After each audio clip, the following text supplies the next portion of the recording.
আসসালামু আলাইকুম। আরও একটা নতুন ভিডিওতে আমার ইউটিউব চ্যানেল আপনাদেরকে স্বাগতম। তো আপনারা জানেন যে আমার এই 8% যে প্রজেক্ট, এখানে আমি টমেটোর চাষ করতে যাচ্ছি। তো টমেটোর জন্য চারা কিন্তু অলরেডি তৈরি হয়ে গেছে। আর এইখানে কিন্তু আপনারা জানেন যে আমি মাটি শোধনের জন্য প্রায় এক সপ্তাহ আগে এইখানে ব্লিচিং এবং চুন দিয়ে মাটি শোধন করেছি। তো আজকে এইখানে আবার হাল চাষ করে বিভিন্ন রাসায়নিক সার দিয়ে বেড তৈরি করব এবং কি মালচিং পেপার দিয়ে এখানে টমেটোর চারা লাগানো হবে। তো আজকে মূলত এখানে জমি তৈরি করা হবে, সার কীটনাশক যা যা লাগে সব কিছু দিয়ে এখানে জমি চাষ দেয়া হবে এবং কি আগামীকালকে এখানে বেড তৈরি করে মালচিং পেপার বিছিয়ে চারা লাগানো হবে। তো চারা আসলে খুবই বেশি বড় হয়ে গেছে অলরেডি, তো আপনারা দেখতেই পাচ্ছেন। তো আমি আপনাদেরকে দেখানোর চেষ্টা করব যে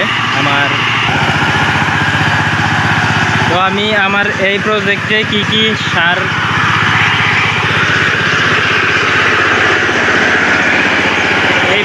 আমি কি কি সার দিচ্ছি, তো আপনাদেরকে আমি দেখানোর চেষ্টা করি। এখানে 8% জায়গায় এখানে নিয়েছি আমি 10 কেজি ডিআইপি সার।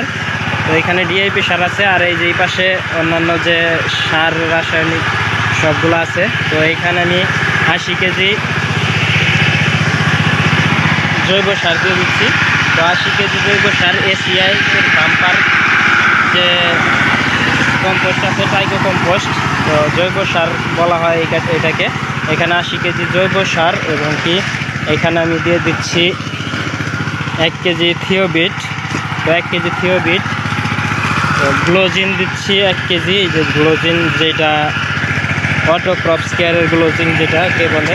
তো এখানে 1 কেজি গ্লোজিন এবং কি 5G দিয়ে দিচ্ছি, দানাদার কীটনাশক যেটা, এটা 5G দিয়ে দিচ্ছি 1 কেজি।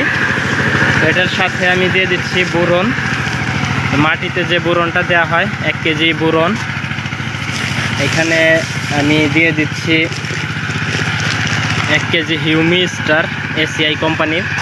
তো এটার সাথে কিন্তু ম্যানকোজেব দিয়ে দিচ্ছি 500 গ্রাম ম্যানকোজেব এবং কি এইখানে 10 কেজি এমওপি সার।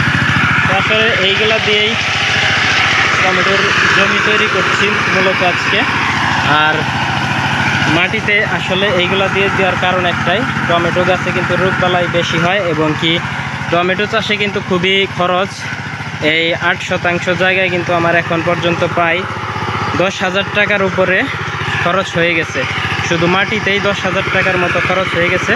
তো আপনারা জানেন যে টমেটো চাষে ব্যয়বহুল থাকলেও টমেটো যদি দাম ঠিকঠাক মতো পাওয়া যায় এবং কি ঠিকঠাক মতো ফলন করা যায়, তাহলে কিন্তু আসলে টমেটোতে বাম্পার টাকা মারা যায়। তো আমি মূলত টমেটোর চাষ কোনো দিন করিনি, তো এটা আমার প্রথম চাষাবাদ। আপনারা জানেন যে এই 8% জায়গায় কিন্তু আমি নতুন যেটা বড় পরিসরে করব পরে, তো এটা ট্রায়ালের জন্যই লাগানো হয়। তো আপনারা যারা নতুন তারা অবশ্যই অল্প পরিসরে যেটাই করবেন অল্প পরিসরে করার চেষ্টা করবেন। তো আমি মূলত এখন কাজ করব এখানে, তো আজকে বেশি কথা বাড়াবো না। এখানে আমি জমি প্রস্তুতের জন্য এখন কাজ করব, ইনশাল্লাহ পরবর্তী আপডেট দেওয়ার চেষ্টা করব আপনাদের সাথে। তো সবাই ভালো থাকবেন, সুস্থ থাকবেন আর আমার জন্য দোয়া করবেন। আল্লাহ হাফেজ।